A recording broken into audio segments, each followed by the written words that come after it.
औज़ुबिल्लाहिमिनश्शैतानिर्रजीम बिस्मिल्लाहिर्रहमानिर्रहीम। दोस्तों, planet mercury का नाम तो आपने सुना ही होगा। आज मैं आपको करवाऊंगी प्लैनेट मरकरी का सफ़र। अगर आप प्लैनेट मरकरी का सफ़र करना चाहते हैं तो वीडियो के एंड तक मेरे साथ बने रहिएगा। मैं हूं आपकी होस्ट फातिमा महमूद। तमाम देखने और सुनने वालों को मेरी तरफ से अस्सलाम वालेकुम। सूरज से 5,57,00,000 की दूरी पर पहला सियारा मरकरी है। ये सियारा जब सूरज और ज़मीन के दरमियान से गुजरता है तो तब हम मरकरी को टेलीस्कोप के जरिए देख सकते हैं। दोस्तों, अगर क्या हो हम मरकरी की सरफेस पर हों और वहाँ के नज़ारे देखें।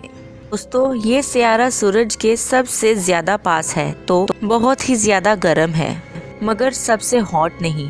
आपको पता है कि मरकरी का दिन का टेम्परेचर 450 डिग्री सेल्सियस तक होता है और रात का टेम्परेचर तकरीबन -175 डिग्री सेल्सियस तक हो जाता है। अब आप सोच रहे होंगे कि दिन में इसका टेम्परेचर 450 डिग्री सेल्सियस और रात में इसका टेम्परेचर -175 सेल्सियस, क्योंकि इसके दिन और रात में फ़र्क है, क्योंकि वहाँ ऑक्सीजन नहीं होता।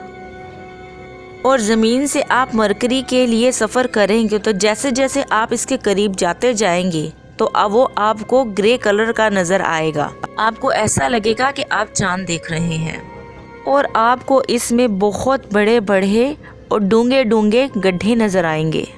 ये गड्ढे इतने डूंगे हैं कि जो एस्टेरॉइड्स के टकराने से बने हैं। मरकरी पे जब आप उतरेंगे आप खुद को बहुत हल्का महसूस करेंगे। इसकी ग्रेविटी ज़मीन से तकरीबन 38% ही है। मतलब कि अगर आपका वज़न ज़मीन पर 100 किलोग्राम है तो मरकरी पर आपका वज़न 38 किलोग्राम होगा। आप मरकरी पर खड़े हुए हैं तो वहाँ बिना ऑक्सीजन आप 2 मिनट से ज़्यादा नहीं रह सकते। अगर आपके पास स्पेशल किस्म का स्पेस सूट है तो आप वहाँ काफ़ी टाइम गुजार सकते हैं।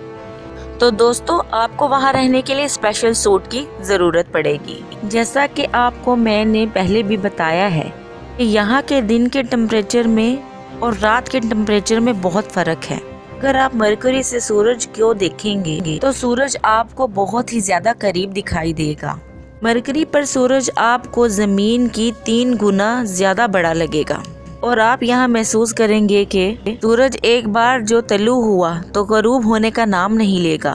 मरकरी का एक दिन ज़मीन के एक दिन के मुताबिक 59 डे का होता है। मतलब कि ज़मीन के मुताबिक महीने का दिन और 1 महीने की रात होगी।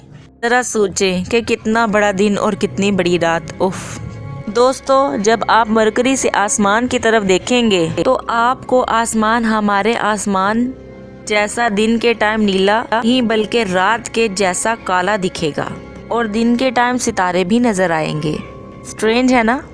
अब आप सोच रहे होंगे कि ऐसा क्यों। आपको बता दूं कि यहाँ पर एटमॉस्फेयर ही नहीं है। दोस्तों, आपको यहाँ पर ज़लज़ले के झटके भी महसूस होंगे और वो भी ज़मीन से 10 गुना ज़्यादा, क्योंकि मरकरी के सरफर के अंदर 85% मेल्टन आई कोर है। इसकी वजह से वहाँ पर ज़लज़ले के झटके आते रहते हैं। दोस्तों, आपको एक बात हैरानगी की बता दूं, आपको मरकरी पर बर्फ़ भी मिल सकती है। आप फिर सोच रहे होंगे यहाँ पर तो दिन के टाइम इतनी गर्मी पड़ती है तो बर्फ़ कहाँ से आएगी और कैसे आएगी। मैंने आपको वीडियो के शुरू में बताया था कि मरकरी पर बहुत बड़े बड़े गड्ढे हैं। बहुत से गड्ढे 100 किलोमीटर तक डूंगे हैं। साइंसदानों का कहना है कि इन गड्ढों तक सूरज की रोशनी नहीं जाती और वहाँ पर बर्फ़ मिलने के चांसेस हैं। तो दोस्तों, कैसा रहा आपको मरकरी का विज़िट? उम्मीद करती हूँ कि मेरे साथ आपने बहुत इंजॉय किया होगा। अगर आपको मरकरी का सफ़र पसंद आया है तो प्लीज़ मेरे चैनल को लाइक और सब्सक्राइब लाजमी कर दीजिएगा। इसी के साथ अपनी होस्ट फातिमा महमूद को दीजिए इजाज़त। अल्लाह हाफिज़।